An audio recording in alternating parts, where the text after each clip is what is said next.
Hey everybody, Jordan here, Lone Oak Survival. So today I want to cover the very basics of a compass. Parts of the compass I carry, how to use it to shoot a bearing or azimuth. That's it. We're not going to get into declination and elevation and all this other crazy stuff that can make navigating complex. Just the very basic use of a compass. So if you're new to this, guys, welcome. If you're kind of a veteran of the woodland, you might want to skip this video or you continue to watch, whatever. So what I carry, like a lot of people carry nowadays, honestly, is the Sunsuit 2 MC2, okay? Bought this when it was cheaper. Nowadays, it's roughly about 70 bucks on Amazon, so kind of take your pick there. It is a good compass for the money, guys. It's very multifunctional for a survival situation in the first place. Is it totally bomb-proof? Like, if I drop this down a hill covered in rocks, is it going to survive? Maybe, probably not. But is it flimsy where if I use it everyday use, is it going to break? No. So what this is first off, it's made in Sweden, so that's kind of cool. It's got a hard cover on it. Folds out flat, and when you fold it out flat, guys, and so you have a map with you or whatever, it actually comes in inches and metrics.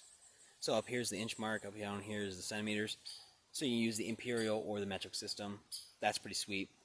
It's got a sighting mirror on here, guys, so if you need to signal for rescue, you can use the mirror for that. Covered that in another video.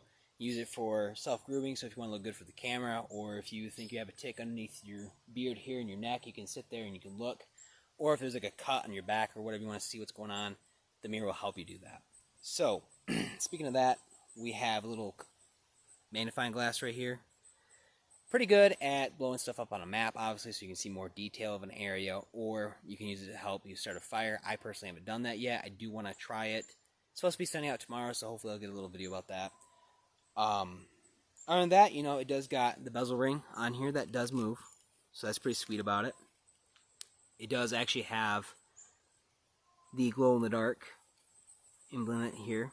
So here on the needle, you guys can see that two dots right there on the red of the shed, right there, and the actual north needle too. So in a low light situation, let me see if I can actually get this to glow for you guys, but in a low light situation, you can actually still use this to travel, even at night, as long as you get this thing charged up. So just real quick, we'll see if we can charge this up for you guys, see if it glows. Yeah, kind of, you guys can see it. Not really well on the camera, but, if I had my flashlight on here for a lot longer, it would probably work. Now, would you need something like that?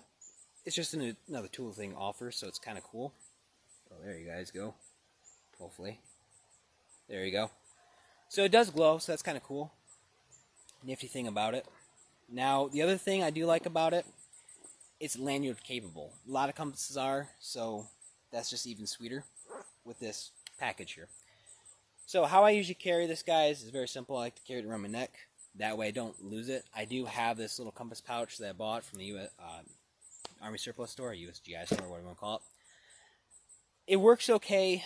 I did have a branch catch on it one time, and it did get the little snap back here off of there. I want to modify this so it actually has an actual snap button on there. So, it is what it is. Anyways, that's kind of what the components of the compass are, right? So, pretty multifunctional, pretty great. Let's move on with how do you use this thing. Alright guys, so we talked about the components of the compass, what they do, how they're multifunctional, what you can use them for, blah blah blah. Let's talk about how do you use this thing to shoot a bearing. Come on, Jordan, that's what the whole video is for. Okay, well, let's get to it then.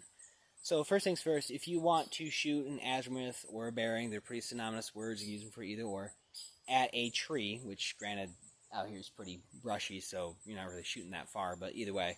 So you want to leapfrog from point to point, right? How do you take a bearing? First things first, you want to have the sight mirror here lower down so you can see the whole bezel ring, right? If you guys can see that a little bit, a little shiny, sorry. You want to do that. And when you do that, you want to present, let me see if I can back up a little bit so you guys see. You want to present this compass out like a pistol, all the way out, so it's uniform, it's consistent what you're doing. You don't want it tilted up, you don't want it tilted down, and it looks a little fun in the camera. You don't want it tilted up, tilted down, side or side. You want it straight as humanly possible, okay? And the great thing is you can actually hold on the corner like that, not a problem. Now you want to sit there, go down just a tidbit. The point of the mirror up here, guys, is so you can see the whole bezel ring, so you know the needle, the north needle, is in the doghouse, or the red is in the shed. So you want to point it at whatever object you're going through the sight window, which is this little part right here. It's got a little V-notch, kind of like a gun sight.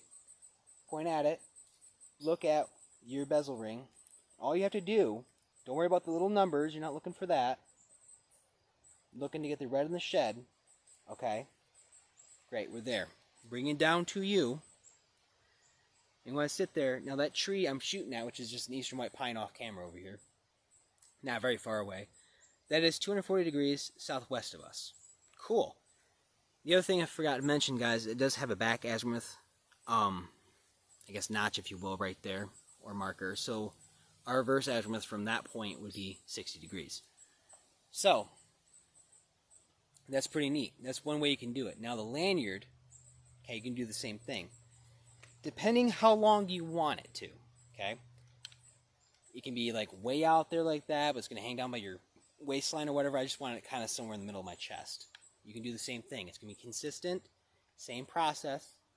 Sit there, use the sight window, and this is kind of why I don't like wearing my lanyard when I do this, just when I carry it, because the sight window doesn't close up around the object I'm looking at as much as if I'm presenting it fully.